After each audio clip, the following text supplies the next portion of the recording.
പരിശുദ്ധൻ മഹോന്നത ദേവൻ പരമെങ്ങും വിളങ്ങും മഹേശൻ സ്വർഗീയ സൈന്യങ്ങൾ വാഴ്ത്തി സ്തുതിക്കുന്ന സ്വർലോകനാഥനാം മശിഹ. പരിശുദ്ധ പരമ ദിവ്യ കാരുണ്യത്തിന്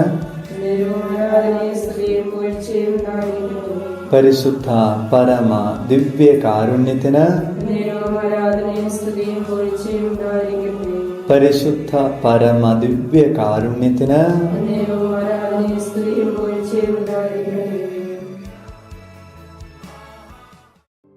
കുർബാനയിലെ ഈശോയാൽ സ്നേഹിക്കപ്പെടുന്നവരെ, ഇന്നത്തെ ദിവസം ഈ രാത്രിയുടെ യാമത്തിലിരുന്ന് പ്രാർത്ഥിക്കുന്ന 2 കുടുംബങ്ങളിൽ നിന്ന് വന്ന ഈ കൂട്ടായ്മയോട് ചേർന്ന് നിങ്ങൾക്ക് ഓരോരുത്തർക്കും ഈ ദിവസത്തിന്റെ പ്രാർത്ഥനാശംസകൾ സ്നേഹത്തോടെ നേരുന്നു. പരിശുദ്ധ കുർബാനയിലെ ഈശോ എല്ലാവരെയും സമൃദ്ധമായി അനുഗ്രഹിക്കട്ടെ. നമ്മൾ ഈ കഴിഞ്ഞ ദിവസങ്ങളിലെല്ലാം പരിശുദ്ധ കുർബാനയെ കുറിച്ചുള്ള വിചിന്തനത്തിലൂടെ ഇങ്ങനെ യാത്ര ചെയ്യുകയാണ്. ഇന്നത്തെ ദിവസം ഈശോ പരിശുദ്ധ കുർബാന എന്ന അമൂല്യമായ സമ്മാനം, ആ സമ്മാനം നൽകിയ കോണ്ടെക്സ്റ്റ് എന്തായിരുന്നു നമുക്കൊന്ന് ഗ്രഹിക്കാം.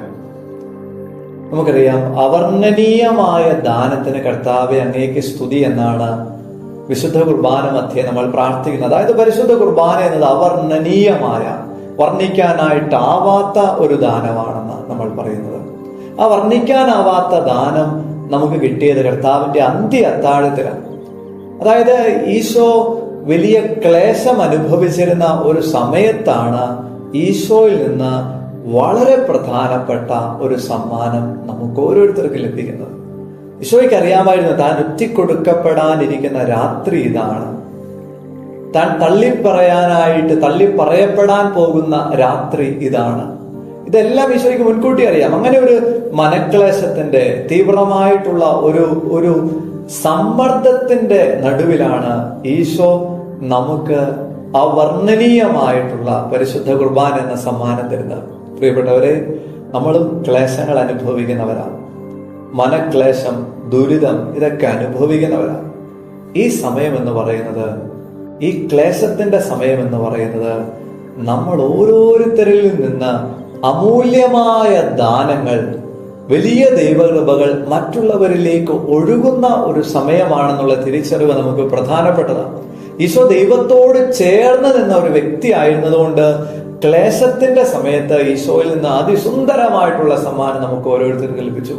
പ്രിയപ്പെട്ടവരെ, ക്ലേശത്തിന്റെ സമയമുണ്ടല്ലോ, ആ സമയത്ത് ഈശോയുമായിട്ട് അടുത്ത ബന്ധം പുലർത്തുന്നവരാണ് നമ്മളെങ്കിൽ തീർച്ചയായിട്ടും നമ്മളിൽ നിന്ന് സൗരഭ്യം, ദൈവകൃപ നമ്മുടെ ചുറ്റുപാട് നിൽക്കുന്നവരിലേക്ക് ഒഴുകുക തന്നെ ചെയ്യും, തീർച്ചയായും. അപ്പോൾ ആ സമയത്ത് മുറുമുറുപ്പിൽ പെടാതെ, പിറുപിറുപ്പിൽ പെടാതെ ജീവിക്കുക എന്നതാണ് പ്രധാനപ്പെട്ടത്. ഈശോ പിറുപിറുത്തില്ല. ക്ലേശത്തിന്റെ സമയത്ത് ഈശോ പിറുപിറുത്തില്ല, മുറുമുറുപ്പില്ല. ജ്ഞാനത്തിന്റെ പുസ്തകം 1-ാം അധ്യായത്തിന്റെ 11-ാമത്തെ വാക്യത്തിൽ നമ്മൾ വായിക്കും, നിഷ്പ്രയോജനമായ മുറുമുറുപ്പിൽ പെടരുത്. നമുക്ക് ക്ലേശം ഉണ്ടാകുന്ന സമയത്ത് മുറുമുറുപ്പിലൊന്നും പെടാതെ, പിറുപിറുപ്പിലൊന്നും പെടാതെ ഈശോയുമായിട്ടൊട്ടി നിന്നാൽ നമ്മളിലൂടെ ദൈവകൃപ നമ്മുടെ ചുറ്റുപാട് നിൽക്കുന്നവരിലേക്ക് ഒഴുകുക തന്നെ ചെയ്യും. ഈശോ നമ്മളെല്ലാവരെയും, പരിശുദ്ധ കുർബാനയിൽ ഈശോ നമ്മെല്ലാവരെയും സമൃദ്ധമായിട്ട് അനുഗ്രഹിക്കട്ടെ.